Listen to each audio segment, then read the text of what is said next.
Okay, good afternoon everyone. My name is Andrew Jamieson. I am with Scottish Power Renewables, and for the 9 months leading up to the summer of this year I chaired a task force for UK Government on looking at ways that we could take costs out of the offshore wind sector. And if you hadn't seen, and I'm assuming most of you have, we produced a nice report in June of this year which came up with, I'm just checking, 29 different recommendations of how this industry and government could work more closely together and rise to the challenge on reducing costs in offshore wind more quickly than we had perhaps been imagining.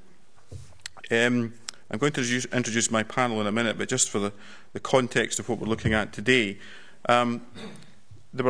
as I say, there were 29 key recommendations in there across different themes, and I'm not going to go through them all. They're there in the report that you can find on the DEC website, and it's also on the Renewable UK website. But we had specific things in specific areas, so some around planning, some around grid, some around environment and so on. And two of the key things were also how to look at the innovation space, to see what else could be done there to accelerate our performance in innovation. And one of the key themes we picked up was, is there a way that we could re-examine how we work together between the developers and the supply chain in a similar fashion that the oil and gas sector has done over the years, which is called an alliance and contracting style. So it really starts to re-examine where risk should be in the sector. So, as I say, 29 key recommendations, lots of juicy stuff to go through. But for this afternoon's session, we just want to touch on the innovation area and also the alliancing area. So I'm delighted that we're joining the panel today. I'll just quickly go through the names for everyone, and we're due to have one more join us, but he's got a meeting just now, and will join us as soon as he can. But with us just now is Alan Loudon, who's Director of Renewable Energy at SKM, and Alan was looking after the Catapult, Offshore Renewable Energy Catapult, for the last few months as well, which, if you haven't heard, is where I'm about to leave Scottish Power to go and join shortly. Phil de Villiers from the Offshore Wind Accelerator Manager at the Carbon Trust. Art Shredge, who's with Masdar Power, is due to join us shortly. And then we have Ronnie Bonner. Ronnie is the Managing Director at Repsol. And Ian Carroll, welcome Ian, Sales and Marketing Director from Renewables Subsea 7. So, I was just going to propose that we get quickly down to brass tacks and just look a bit more at what are the key challenges ahead of us in innovation and alliancing, and just put some key questions together. But it's a small room here, and clearly the panel will struggle to talk for the whole of 50 minutes ahead of the whisky tasting session. So please do try and join in as early as you can in the conversation, because those of you who have met me before, I like to be as inclusive as we can on the issues and have a debate about things. So it'll be very good to hear from the experts on the panel, but please do share with us with your opinion as well. So perhaps if I could maybe just kick off with the alliancing space. So again, the reminder was the concept that the task force looked at was the relationship that the oil and gas sector had developed between the developer owners and the supply chain to re-examine risk at very, very early stages of projects. So, Ronnie, you're clearly in the investor space on offshore wind just now. Would you care to comment on how you see the alliancing concept? Is it something that you would think the offshore sector could embrace? And if so, what would be the key barriers that we need to be looking at just now? Okay, yeah, well, my background before getting involved in offshore renewables was in the oil and gas sector. So I have had experience in operating in what has been classified as very successful alliances, which was BP Andrew, which is the sort of one that's held up most of the time, and others which haven't been quite so successful. So I think what's important is to understand that alliance and contracting isn't just a different contracting mechanism, it's a different way of doing business. It's all about culture and behaviour, and we need to ensure that if you're going to embrace an alliance type approach, it needs to be instilled from the senior management into the organisations. As far as whether or not I think it's applicable for offshore renewables, I think definitely it's worth consideration. I mean, there's a number of areas where we need to drive down cost as far as offshore renewable deployment is concerned. I mean, Andrew touched on innovation, better turbine technology, better installation methodology. There's lots of areas where we can embrace innovative ideas. improved productivity, and competition is another key driver for driving down costs in the offshore sector. But looking at different contracting mechanisms has also got its part to play.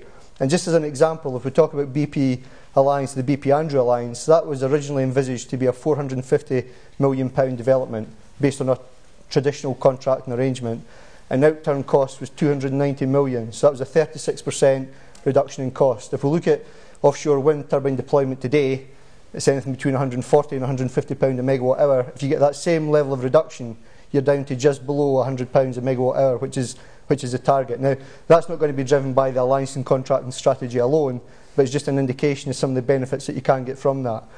And I think one of the reasons why alliancing is probably appropriate in this early stage of the sector is because the risks aren't very well quantified. People are concerned about what challenges are going to be have to overcome when you go to full-scale deployment, and the best way to manage these risks is in a collaborative fashion. So I think that an alliance type arrangement is a much better mechanism for looking for what's the best outcome for the project, as opposed to what's the best outcome for the individual participants in that contract, in that project.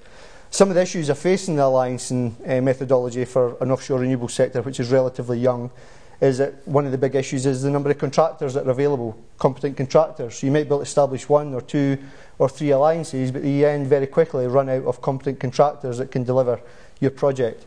Another big question mark is the financeability of these projects. Banking and lending institutions tend to focus on EPIC contracts in terms of making it a secure return. So alliancing in terms of the outturn costs being less predictable is probably an issue in terms of financing. But without doubt, I think alliancing as an approach for contracting in the offshore renewable sector is definitely worth serious consideration. Thank you. And Ian, on the other side of the line, if you like, between the developers and the supply chain, you're in that services to the industry. What's the view from your end of that line? And would you have an appetite to move down this type of contracting structure? Certainly, I definitely see it as a model that can be successfully deployed in offshore wind. It's not a model that will suit everyone, and it won't suit every project and every developer, but it's certainly something that would add to the inventory of things that are available to us to make the industry more efficient. From a Subsea 7 perspective, we're already in an alliance. We're in an alliance with SSE, and that alliance is to deliver their offshore wind programme. It's not project specific, and we've a small team working in Glasgow on their first development under that project now, and they've been involved in the process for approximately a year. So very much see it as one of the vehicles that we can adopt for project delivery. Subsea 7 are keen to enter into that space. We were in our oil and gas business. We have delivered a number of successful alliance projects over the years, and we think we can broaden that skill, bring the learning, bring the knowledge from that into the offshore wind space. Do you guys want to come in on the alliancing stuff at all? Is there anything you want to add, Phil? Yeah, sure. So I work with 8 offshore wind developers in a joint industry project called the Offshore Wind Accelerator. So I've got some exposure to how they do business, and also help to coordinate programs where they all invest in getting demonstrations of technologies deployed offshore. And when it comes to alliancing, I think the important thing that it offers is the ability to align the incentives of the participants in the project so that everyone wants to achieve the same goals, and it helps to share the risk. Those are the 2 most important things. You don't need to use alliancing to do those 2 objectives, but I think those 2 objectives are critical to the success of deploying offshore wind projects. So for certain developers, I think alliancing will be a very effective solution, but it relies on having open books so that the parties within the alliance share information about what the expected cost will be, and it relies on them being able to bear the risk if things don't go to plan. So there have been examples where parties within the alliance haven't had that balance sheet, and so when things go wrong, then it ends up in quite a litigious situation for the participants. So you need to make sure that you've got the right players in the alliance who can share the upside and also bear the risk. Yep. if you look at the business school literature on strategic alliancing, it usually majors on one or two things. And the main one which jumps out, or has jumped out to me when I've read this stuff, is related to culture and compatibility. So I think there is a need, when going into these types of relationships, to spend a bit of time just looking at the softer side of these shapes and forms, these forms of contract, the people who are going to be expected to work in the teams, the chemistry among those players, just to make sure that you're not building in any unnecessary risk. I think that's the first thing. The second thing I would say would be, it is this apportionment of risk across that chain which is so important when things, as Phil said, do go awry, which invariably they have a habit of doing. It's having the culture, the relationships in place to manage through those periods of downtime to actually get to the common purpose at the end that you set out to achieve. So you can't really see an alliance between somebody in Glasgow and Edinburgh. I think culturally it's just too big a bridge to gap. But and I saw that in the task force as well, and at least the advice we were given. The culture is a hugely important point if you're going to have. It's a bit like doing joint ventures. We all know how difficult joint ventures are to do, but this is a joint venture where you're actually all so in it at the ground level trying to make it work. So what would your advice be in terms of how to make that cultural change, and how would we bring it around in our sector today, given that really not very many of us are embracing this type of approach just now? Anyone? Okay, I'll contribute. I mean, I think what's important, which demonstrates how important culture is for a successful alliance, is that if you're going to embark on an alliance arrangement, you don't have a competitive tender. You almost have a beauty contest. You need to be very careful about the partners that you select to make sure that the chemistry involved for the various participants, not only have they got the technical competency to deliver their element of the work, but they've also got the right culture and the right commitment from senior management to deliver on your vision for the project. So almost contractor selection is non-competitive. There's no commercial issues associated with that. At some point you need to talk about prices, but the first instance is to get the chemistry right before you embark on the next stage of the alliance development. Ian? Yeah, I'd certainly agree with that. I mean, the most recent alliance that I was involved with, we were chosen as the alliance partner, and not a price had ever been mentioned. I mean, we talked a lot about behaviours, we talked about culture, we talked about how we would structure the alliance, how the teams would interact, where they would be located, and you know, we signed up on the alliance agreement, and we had, at that point when we signed the agreement, no price had ever been mentioned, and I think that's important. Yeah. I mean, that will become important as the alliance progresses. Absolutely. But it's about getting the right mix. It's about getting the right group of people together that you think can deliver the project. Anything else? Yeah. Many years ago, when I was in the water industry, spent 10 years working for Lyonnaise des Eaux around the world, I struck an alliance, a strategic partnership, with a Finnish plastic pipe manufacturer. The idea being to transport that technology into these emerging operations in these mega cities around the world. That was fine, and that was successfully, the paperwork was done successfully, etc., etc. The big pinch point came when we came to the procurement departments. Mm-hmm. And I don't know if I'm speaking out of turn here, is anybody from procurement in the audience, but procurement departments, in my experience, are the biggest inhibitors of innovation and getting these things to the end point that I've ever come across. So I think one of the big breakthroughs is to get the procurement department on side very quickly, because they will see things slightly differently to those who have the strategic vision, who are carrying out the alliance on a day-to-day basis. I think that's something many people would agree. I mean, procurement departments exist for a purpose, and the purpose is to make sure they've got the best deal to the standards that the company is looking to deploy. And I'm not defending procurement departments, but that's what they're there to do. But it does highlight one of the issues and barriers that needs to be overcome, particularly the bigger the company you are, and if you're global, then you've got global procurement practices, and that's even more difficult to turn around. So I guess a question to you guys is, what would you like to see as the magic wand to actually create this impetus to bring around such a cultural change? Are we doing enough? Are we doing enough through the government forums that we've got, within industry discussion shops that we have? Does something actually need to happen to make this happen faster? I think one challenge for using alliances in offshore wind is using new technologies where there's uncertainty around the cost of the components that are going to be used and the risks associated with them. And that makes it difficult to structure an efficient contract between all the different parties so that everyone shares in the upside when it goes well.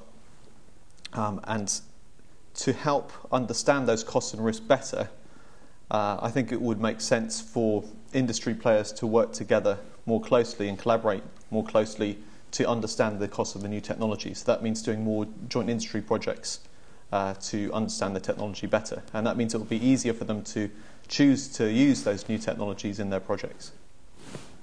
Alan? Yeah, I think we're on the cusp of change. We've got a huge opportunity. I'll just put my Catapult hat on here for a moment. The Carbon Trust is a partner organisation in the Catapult. The Ocean Energy Innovation affiliation from Scotland is, as well as NAREC. If those of you in the session earlier where Jerry Biggs spoke, he gave you a bit of a vision as to what NAREC Capital is all about. I think there's a need for honest brokerage of these things. As a nation, I think we've dismantled a lot of that with the former research associations and all the centralised research and development which went on in various asset-intensive sectors. So I think one of the big things which will hopefully present us with an opportunity, and this man to my right will be leading it, will be in the creation of the Catapult for offshore renewable energy, and the role that it will play in doing a lot of the things which are in Andrew's report, where the Catapult is named as a potential vehicle for taking these initiatives forward. So I think it's not utopia by any stretch of the imagination, but we have a fantastic opportunity to put constructs in place through that machine which will allow the confidence to be built that impartiality can be generated, and on the back of that the industry can move forward. Thanks. I'll have the usual brown envelope just after this conference. Alan, very good of you. Can I a couple yes, of comments? right. I mean, I wouldn't like people to think that we're promoting that our licensing is the silver bullet here for offshore wind. It certainly isn't. It's just a small part of what needs to be done to deliver a cost base that is going to make offshore wind at scale commercially viable. One of the other key challenges, like I touched on earlier on, was innovation. I think there's still lots of innovation can take place to make offshore wind cheaper and more commercially deployable.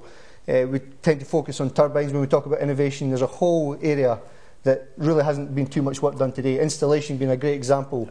Subsea 7 that Ian Carroll works for. I mean, that's one of the companies that they've got vast experience in deploying structures in rough environments. And the turbine represents 45% of the capex cost. There's another 55% that we need to address, and a large part of that is installation. And if you're going to have if you look at the risk profile for an offshore project, the area that's most at risk in terms of cost growth is installation for obvious reasons. So there's lots of innovation that can be done in other elements of the project, and an alliance type arrangement encourages innovation where traditional contracting can sometimes really restrain innovation.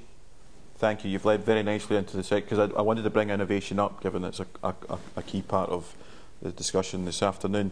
So we won't lose sight of alliancing, and I certainly want to bring, as I said earlier on, the audience back into this. But innovation, as you say, Ronnie, it's existing, and Carbon Trust is a good example of that in terms of Offshore Wind Accelerator, in terms of looking at new solutions to many of our industrial challenges. But you touched on some examples there, but would the rest of the panel like to comment on where else you see innovation opportunities for the industry to be focusing on? And I'm going to come back to also say, how can we make this happen a bit more as well? So anything else you'd like to throw light on? Yeah, so I think the good news is there are plenty of opportunities for innovation and lots of potential for reducing costs. And there have been a number of studies that have estimated the cost reduction potential between something like 25 and 35% by 2020. So there are new foundation designs that are easier to install and easier to fabricate. There are new ways of accessing turbines so that it's easier to do your O&M. There's things like condition monitoring so that you can move from unplanned to planned maintenance. There are new electrical systems that are more reliable, more resilient. And then, of course, there are the larger, more reliable turbines. But the challenge with these innovations is getting them to market. And the developers are very unlikely to use the innovations that require significant capex unless they're proven, and they need to operate typically for about 2 years. So if you want to use a new foundation or a new turbine, it needs to be demonstrated offshore. And that's what I think is one of the biggest bottlenecks for offshore wind at the moment. If you look at the demonstration sites that are in planning at NARIC and with the European Offshore Wind Deployment Centre, the capacity simply isn't enough for the new turbine manufacturers and the new foundation designers to test all of their technologies. So we need to find a new way of demonstrating these technologies and to do it quickly, otherwise they won't be able to be used in round 3 projects, Scottish territorial water projects, and we won't be able to realise the 25 to 35% cost reduction. I'll just pick up on that point that Phil's just made. I think this is I've picked it up over the last month or two, an emerging issue which is out there. And you could call it innovation, and it's innovation in the use of testing sites. There aren't enough. There is a move in people's minds, a shift in emphasis away from open access test sites to just getting on and doing it oneself. Now that's fine, but it does bring us back to this impartiality question. You know, does the insurance fraternity believe the data which is generated? Do the capital markets believe the data which is generated? And how do we actually, if the data is genuine, which obviously it will be, how do we actually get that message to market? And again, I think that comes back to this impartiality view. Performance assessment in general, I think, is a subject area where innovation has a huge role to play. And we're talking here, if we go into the language of corporate finance and insurance, which is one of the roots of this conference, we need to create asset class data, performance data, which feed the risk and capital pricing models of the industry. There is none. There's a lot of this goes on, but there is no asset class data on offshore asset performance to date of any significance. It needs to be created, and upon creation, you then have the challenge of actually getting it accepted. That will take time, but it will happen. And then you're in the position of being able to actually price risk in a more keen and an accurate sense. And that will be a big driver of change as a point of innovation. I think that's a good point. I think we've got a challenge ahead of us in the UK where we want lots of capacity of offshore wind to be deployed, and we want it to happen quickly. And to do that, you've got the vicious circle of the developers will need to be sure of which turbines they're going to buy. The manufacturers are at various stages of development of those turbines and kind of getting into testing stages. Some of them are unique to their own manufacturing wherewithal in their own countries, and some of them are perhaps looking to do that in the UK. Slight danger, I guess, of pockets of learning from with one manufacturer and perhaps 1 or 2 developers. And we all know, we're talking, SSE, we're talking today about Hunterston, there's the Vattenfall AREG site in the offing. NARIC has got plans to do offshore testing in Blythe. Other things that are being looked at are to try and allow test and experimental devices to be located alongside an existing offshore wind farm, and that, to me, I might be wrong, but it tends to suggest that would be of the same manufacturer that already has that wind farm that is there. I guess the question is, guys, how do you think we could capture that learning? Have we got a challenge there in how, again, the industry approaches this between the developers and the manufacturers? Because my supposition is if we don't break down those barriers, we will end up with minimal learning. And minimal learning means minimal confidence, which means people aren't going to scale up to the degree that we really need to do. So what would you say to developers, and what would you also say to the turbine manufacturers in terms of how to, perhaps set aside some of the historic barriers that they don't want to share data with anyone except a potential client, for example? Is that feasible? It's a big ask. Sure, I'm always up for big asks. But I think it's needed because, as far as I'm concerned, once sites have been awarded, the competition has really gone. Yeah. We've, as developers, we've got our development rights for certain offshore acreage, and we need to focus on actually delivering. And to deliver, we need a lot more collaboration than what we have today. There are demonstration sites, there's not enough of them. When we do eventually get new technology deployed, we need to be in a position to share the information that comes from that technology. So yeah, there's without doubt, whether or not the OWPB is a forum that can encourage that wider collaboration, it might well be that there's commercial aspects of how that information is shared, but nevertheless, unless we share this information relating to new technology, the industry isn't going to grow nearly as fast as it could do or it needs to do to meet the capacity crunch that we're talking about towards the end of this decade. Yeah. Phil? Yeah, I think there's a big free rider problem in that everyone can sit back and wait for Dong Energy or Vattenfall to go and demonstrate the new technologies, and that's not going to achieve things quickly enough. So the developers need to get their hands dirty. They need to be willing to work together to make those projects happen. And if you try and incorporate new technologies in a commercial project, that could help to resolve the issue with lack of demonstration sites. But it does add a lot of complexity to already very risky projects, and it adds a lot of cost to the projects. So maybe there's an opportunity for other developers to collaborate with that one developer who's hosting the demonstration to share the costs and the risks on that particular demonstration part of the project.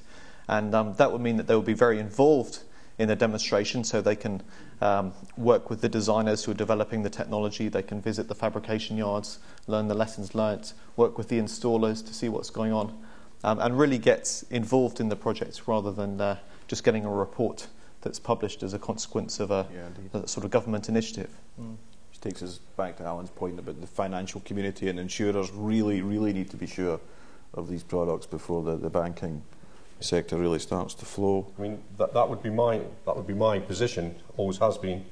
When I started on this journey of sort of shaping the catapult prior to Andrew's arrival, it was all looking at it through the lens of those who are going to be funding out this risk.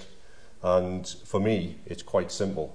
It's get the insurance community to drive the need, drive the demand, and drive the expectation levels in the marketplace such that systems and procedure are forced to follow. In a nice way, of course. We don't want any hostility where it's not needed. But fundamentally, the people who are pricing and carrying the risk have to call the shots. Ian, you come from a sector of oil and gas which is, in terms of technologies, perhaps maturer than offshore wind, and you then have a maturer market and contracting structure to operate within. Yeah. Offshore wind is still trying to find its feet, and we've discussed the many challenges ahead. So, not necessarily from a Subsea 7's perspective, but from your sector's perspective and the installation side of things, is there an appetite to muck in and try and steer the direction of travel for the offshore wind industry, or would you see it more of being a case of, well, we've got other things to do, chaps, so once you sort your house out, we'll come and speak to you then? What's the risk around that if we don't get this right shortly? Yeah, well, I think there is a risk if we don't move, if something doesn't move. You know, big companies like Subsea 7 have got very large oil and gas businesses that are very profitable. A move into the renewables is very definitely part of our business plan. But we need to see something sort of start to shift on that. I mean, what I kind of pick up is a complete. I mean, it's almost like everyone's in a silo in the offshore wind business. You know, very little sharing of information, very little sharing of ideas and concepts. Now, I understand the commercial complexity of equipment manufacturers looking for the lead that's going to give them the market competitive edge, but among the developers, I don't see any sort of level of sharing of information, sharing of data, sharing of past experiences, lessons learned. And I think in the oil and gas business that has happened and does happen. I mean, there are various forums where both the developer bodies or their equivalents in the oil and gas environment can meet and share ideas, and there are similar things in the contractor level and equipment manufacturer level as well. So I think we need to see more of those developing. We need to see more cross learning, and we need to see more brought out of the lessons learned process. Yes. That doesn't seem to me to be happening at the moment. It's kind of coming back to the cultural and leadership challenges that might exist in the sector to drive it forward harder. I also think there's one missing ingredient in all of this, and it's the nascent nature of standardisation and standards in the offshore renewables sector as well. Because if I go back to my British Gas days, one thing that gelled and enforced 12 disparate regional businesses to come together, and there was a lot of politicking and infighting, you would believe, from 12 regional gas companies, was the need to operate to common standards. And we need to break through on that one as well, and the sooner the better, so that everybody is forced to do things in a similar way, is forced to actually comply with design criteria, health and safety legislation is foremost, of course, but the standardisation and the development, standardisation of component parts would help, but standards per se in terms of installation, maintenance, etc., is critical to this thing. Which leads me to one last question before we go to the floor then. So alliancing looks an awful lot at standardisation because you're looking for standard concepts to work to a common goal. Yet we need innovation and we need to bring new things around very, very quickly. So are they mutually compatible? What are the challenges? Good exam question, that, isn't it? Well, I think alliancing and innovation is compatible. Yeah. I think innovation in traditional contracting is a more difficult ask. So if you're in a working alliance that is focused on the best outcome for that project rather than individual participants, everybody will participate in innovation to see what can be done to improve whatever part of the process it is that's going to lead to that cost reduction, whether it's a benefit for their company directly or not, because they're going to share in the ultimate project outcome. So I think alliancing type contracting will encourage innovation, but you've still got this challenge that Phil referred to about innovation needs to be demonstrated before it can be deployed at scale. Yeah, I think there's a real risk that you choose conservative technology in an alliance model. You would probably choose a jacket rather than a bucket foundation, which has a lot more potential for cost reduction, because you want to choose a technology that everyone understands and that you can write your contract about. So I think there's a job for industry to understand how the potential of different concepts now, so that everyone can choose the right solutions for their projects. And there are certain parts of the certain components that really lend themselves to standardisation. So there are certain components in electrical systems, for example, maybe the cable installation. There could be elements of the towers, for example. On those things where there's not huge opportunities for cost reduction, standardise those. But there are certain areas where there are big opportunities. Maybe leave that for a couple of years until people understand them a bit better and have chosen the optimal components, the optimal design for those components. Thank you. So I think we've set the scene on what are some of the challenges out there and how we might approach it. So are there any comments or questions from the floor to set more exam questions for Alan, for example? I'd be quite interested in that. Yes, is it Jerry? Yes, it is. I think that's fair because he asked you a question this morning. So, yeah, exactly. It all sounds really good. It sounds like it's progressing in the right area. I would still question the level of engagement with the financial community and really understanding what the financial community wants and needs to see in these projects to become investable, and the need of the insurance industry to engage now, not later on. And even when we're talking about demonstration sites and testing, absolutely fine. One small hand grenade in that is an insurer wants to see a turbine tested for 8,000 hours in a commercial environment, not a test environment. So there is forms of testing, but what does the end client need to see? And there is a real move now from the developers being the master to the finance community needing to have complete transparency and see through these projects. And if we don't get that right now, then you will not achieve the financing you need later on. So just sort of throwing that out to the panelists. Yeah, we made that point before you arrived because you were late. I'm going to go away now. But in seriousness, I think it depends on the component again. So if you're talking about foundations and installation, it's likely that the finance community will ask someone like a Germanische Lloyd or a GH or a DNV their opinion of the merits of the technology and how reliable it's likely to be. And so you need to involve those consultants in the demonstration projects because they're the ones who are going to be informing the finance community. When it comes to things like wind resource, it's maybe a slightly different story. Maybe you do need to get closer collaboration with the finance community so they can understand how accurate your wind resource models are, your wake effects, and what the yields are going to be on your wind farm. Does it take us then, just following up on what Jerry was asking, to the eternal question of whose job is it to do this? So is it a developer's role? Well, in terms of proving technology, is it something for the developer because he needs to track the finance in the first place and he needs the confidence to get the money from his board? Or is it a job for the manufacturer who's trying to sell his wares to say this is what my machines can do and therefore, financial community, this is what you can sign off? Any views on where the duties or obligations might lie on that?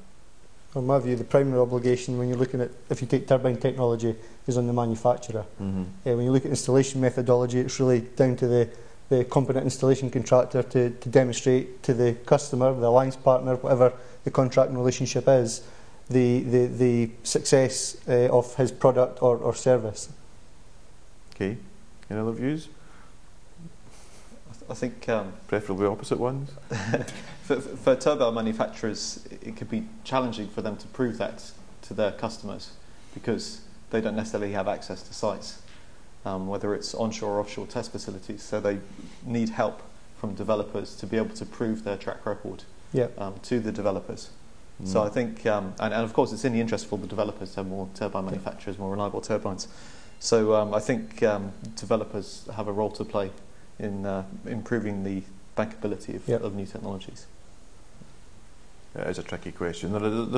I've never heard a fully convincing answer one way or the other on all of this, and we've seen that in the market with who's trying to develop various projects. There are different models being proposed. Alan? At the risk of taking us down a branch line, just a little bit of a historical context. These are fascinating discussions, but if you cast your mind back 25 years, we wouldn't be having this discussion because the technology which popped up at market would have been done under the radar, on the public purse, tested to the nth degree, standards developed around it before it arrived at market, and it was laid out as a fait accompli, and the risk was actually calculated around that position, knowing that these government labs, etc., all around the world were doing stuff to a particular standard, and as such, it was investable and bankable. Those days have gone.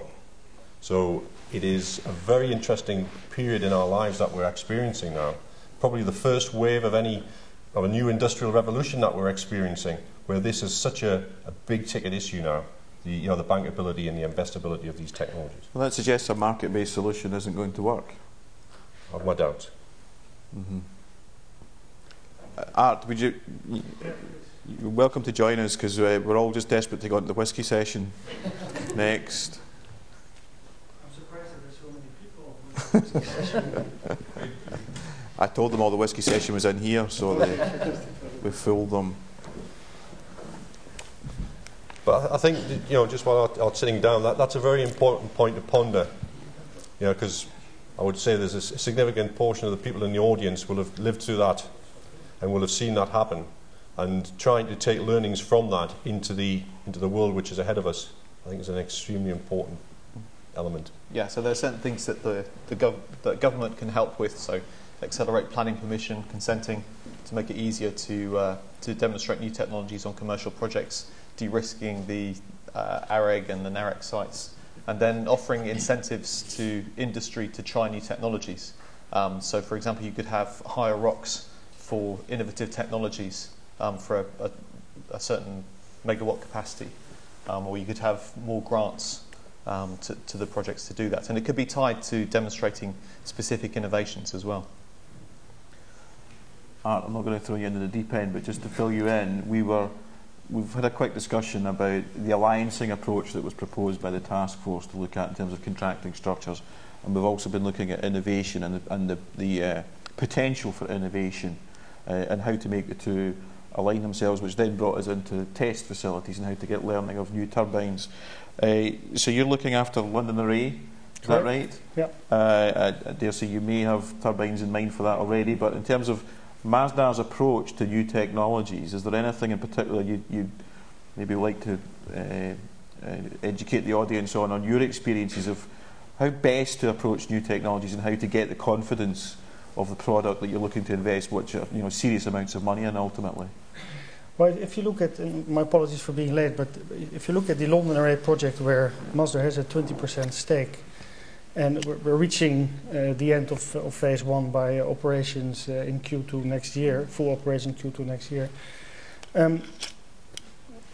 Having a relatively small stake in such a project, and also we finance via equity and via debt, introducing new technologies, one of the key things that need to be there is this new technology bankable? Yes.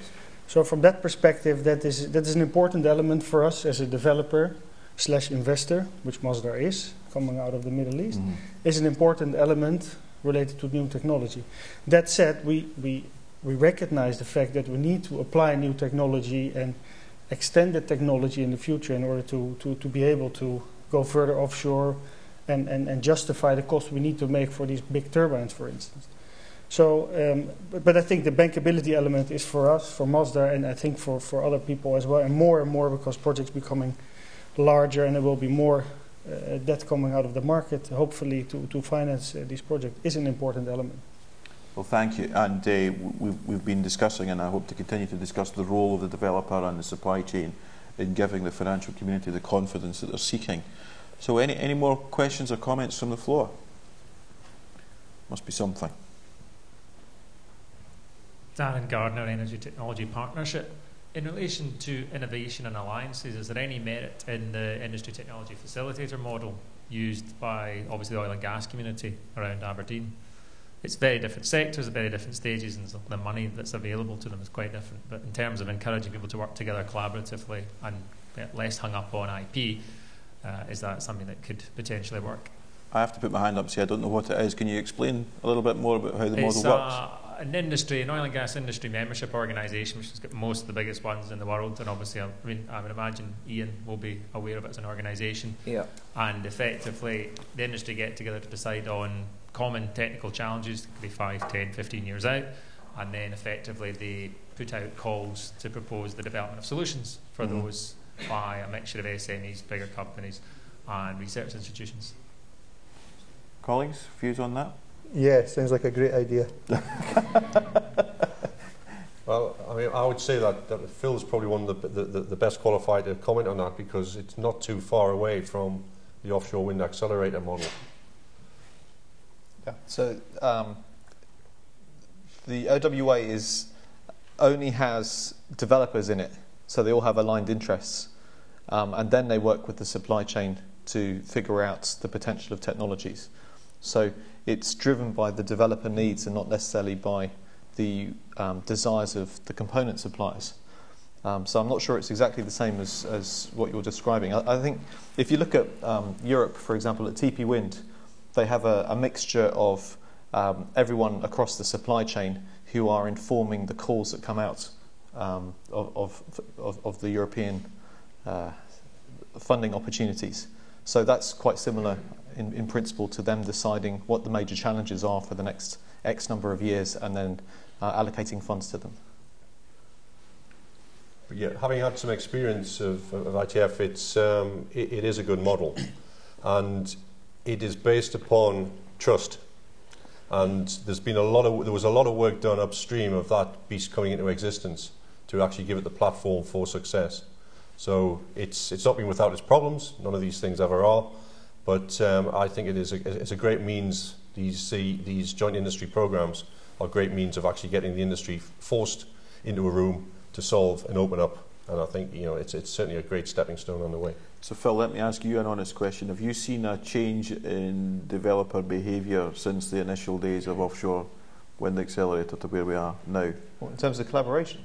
Culture, approach, yeah, absolutely. Getting on with each other, sharing, that kind of a thing. Yeah, so in 2009, there was one company that was willing to share wind resource data so that you could see how effective wake effects models were. And now I think 3 developers have provided that information. There's a 4th one on the cards. 2 years ago, we launched our first demonstration project. Only 2 developers participated in it. It was to demonstrate Keystone at Mainstream's Hornsey site. We're doing a similar test of the Universal Foundation at Dogger Bank. All 8 developers are funding that. So everyone is really keen to learn. and it's quite a cost-effective way for them to learn. Yeah, I think this is an important point, not just for the proving of the technology, but also proving of the concept of how we can bring some of this cultural change around and put the right people in the same room and get some productivity out of, for the greater good.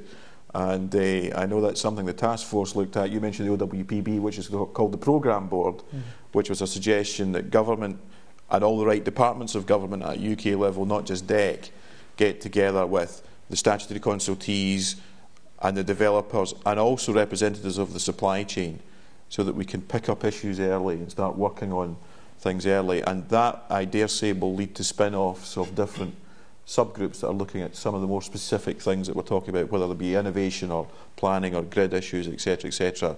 But it's the whole, get them in the room and talking to each other actually starts to break down an awful lot of barriers. I think, if I may add maybe quickly, I think also if you, as an example again, if you look at London Array, where you have three shareholders, three partners, two very experienced partners, Dong and Eon, and Mazda, a relatively new entrant into the market, you see that developing such a project results in a lot of collaboration amongst the three participants, a lot of learnings amongst the three participants. If you look at the future with around 3 projects, these projects are so big that developers need to team up. And I think also if you talk about learning and collaboration, it's a natural thing that will happen because the people will team up to do everything as cost efficient as possible, introducing new technologies and all the other various challenges that we may face. So there's internal learnings amongst the competitors themselves. Thank you, Art. And then hopefully, because we've got so many joint ventures going on, we could maybe see that spill over from one JV to the next. Yes. But it's probably one step at a time at the moment for the industry. Jim, you had your hand up. Would you like to come in? I just push a question to you, Andrew. And forgive me. A question to you, Andrew and Alan. And forgive me if I'm asking you to repeat things that were discussed earlier about the catapult. But this whole collaboration and innovation piece and de-risking this route to commercialisation and investment, it would seem to me, and we're building you up enormously here, Andrew, so no pressure, but the catapult could have an absolutely disproportionate positive impact at this stage in the development of this industry if it's engaged with properly by industry, large and small, if it's really going to get the backing of UK government and through that into the international scene. Could you say, again, for the fear of asking you to repeat things that may have been discussed earlier, and I apologise if it is, I think this is where people need to see entities like the emerging catapult as a means by which you take learning from the Offshore Wind Accelerator, and of course Carbon Trust are part of the catapult family, but just a short vision of how we address, we address collaboration and innovation through the catapult. Yeah, it's thank you, Jim. It's something we've clearly got in our sights that we need to build upon the very good things that have gone on across the Offshore Wind Accelerator. You've got the Technology and Innovation Centre and NAREC are out there, and there are a few other work streams, and let's not forget, of course, EMEC and all that sort of stuff. But it's easy to recognise there are key strands just not getting picked up. So if there's a whole bunch of developers have got devices in the water and they're coming across the same issue, who's there to give you some sort of technical and rescue help? And as I mentioned earlier on in the session, if we've got test facilities around the UK of actually testing turbines in the water, or they're part of somebody else's project, how do we get the common learning out of all of that? That really has to come through, I think, if we are going to build the confidence in this industry to build it up to the scale that we want within the time frame. Otherwise, all this is very doable over a number of years, but we don't have that luxury. And as we know, that we've got to cut costs very, very rapidly as well, and prove to the Chancellor and the wind sceptics that this industry is perfectly viable. So, yes, I see a key role for Catapult to sit in the centre of all of that, and I'll be looking for as much collaboration and joined-up thinking as best we can from all of these parties, because I really want Catapult to then take the right type of innovation product and solution to the industry, so that the industry know who they then need to speak to. So it may be, for example, I've got a problem, they come to Catapult and Catapult says, well, I'm not the best place to fix that, but he is or she is over there, that kind of a thing. Just now we don't have that. We've got a bit of a mixed landscape, and it's okay when you're in the depth of it and you might know all the various players, but as we know, we're dealing with captains of industry, and some of them are not in these shores. You really need a very central single point of contact to pull all this together, because we can't afford to have confusion reign forever and a day. And I mean, just building on that, especially with regards to inward investment, because one of the reasons that Catapult exists is to attract foreign direct investment, and that's, you know, an extremely important factor in the Technology Strategy Board's thinking around all of this. There's that side, but I think we could come back to this impartiality point. The Catapult does have an impartial brand, and I think the likelihood, I'm not saying it's a certainty, but the likelihood of people opening up with data, with systems, with collaborative projects is increased as a result of that form of branding. I would say as well, in support of Andrew's position, the Catapult going forward needs to be deliberate. It needs to take deliberate actions. It needs to lead. It needs to do thought leadership and do it very well. But it also needs to have products which it's getting its teeth stuck into very, very early on to get the credibility and to build the confidence right across the supply chain, ultimately ending up in the corporate finance and insurance fraternity. I keep coming back to that point, but ultimately those guys are the ones who have got to be convinced.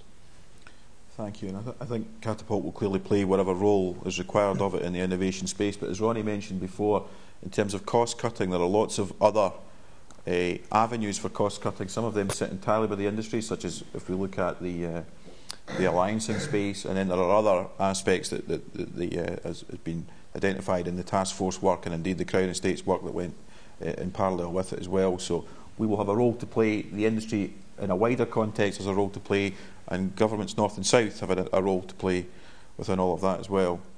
It takes me to just before 5 o'clock. Are there any last comments for the panel here? Because I know how you're all very, very thirsty that we've been sitting here. Jim, please. Just one comment, and that is, it strikes me just listening to the panel that there might be some synergies, lessons to be learned from the automotive or aerospace sectors, where they've got synergies, alliances that many of us don't even know about. You know, so maybe getting one of them to come and talk to us, and also considering getting aviation at the sharp end, where they have built a fantastic reputation for sharing. So Aer Lingus has a problem with the Boeing 737. Boeing knows about it, but every other 737 operator knows about it. Yeah. And I think that cross-pollination from other sectors might accelerate collaboration in this one. Yeah, totally agree. Yeah. I mean, I would extend it to stuff which is a little bit more off the wall, but just fast-moving consumer goods, logistics. You know, these types of thought processes and the models which these people have got are wholly relevant to moving assets offshore, around offshore, particularly in the construction phase. Okay, colleagues, I think we've given you a good flavour of what is out there for the potential for cost savings, certainly around the licensing and in the innovation landscape. These discussions could go on for hours, and I hope to see a few of you over the next few hours if you're around for the dinner, and possibly tomorrow as well. But in the meantime, could I just invite you to thank our panel for all their comments and deliberations in the usual manner. Thank you very much.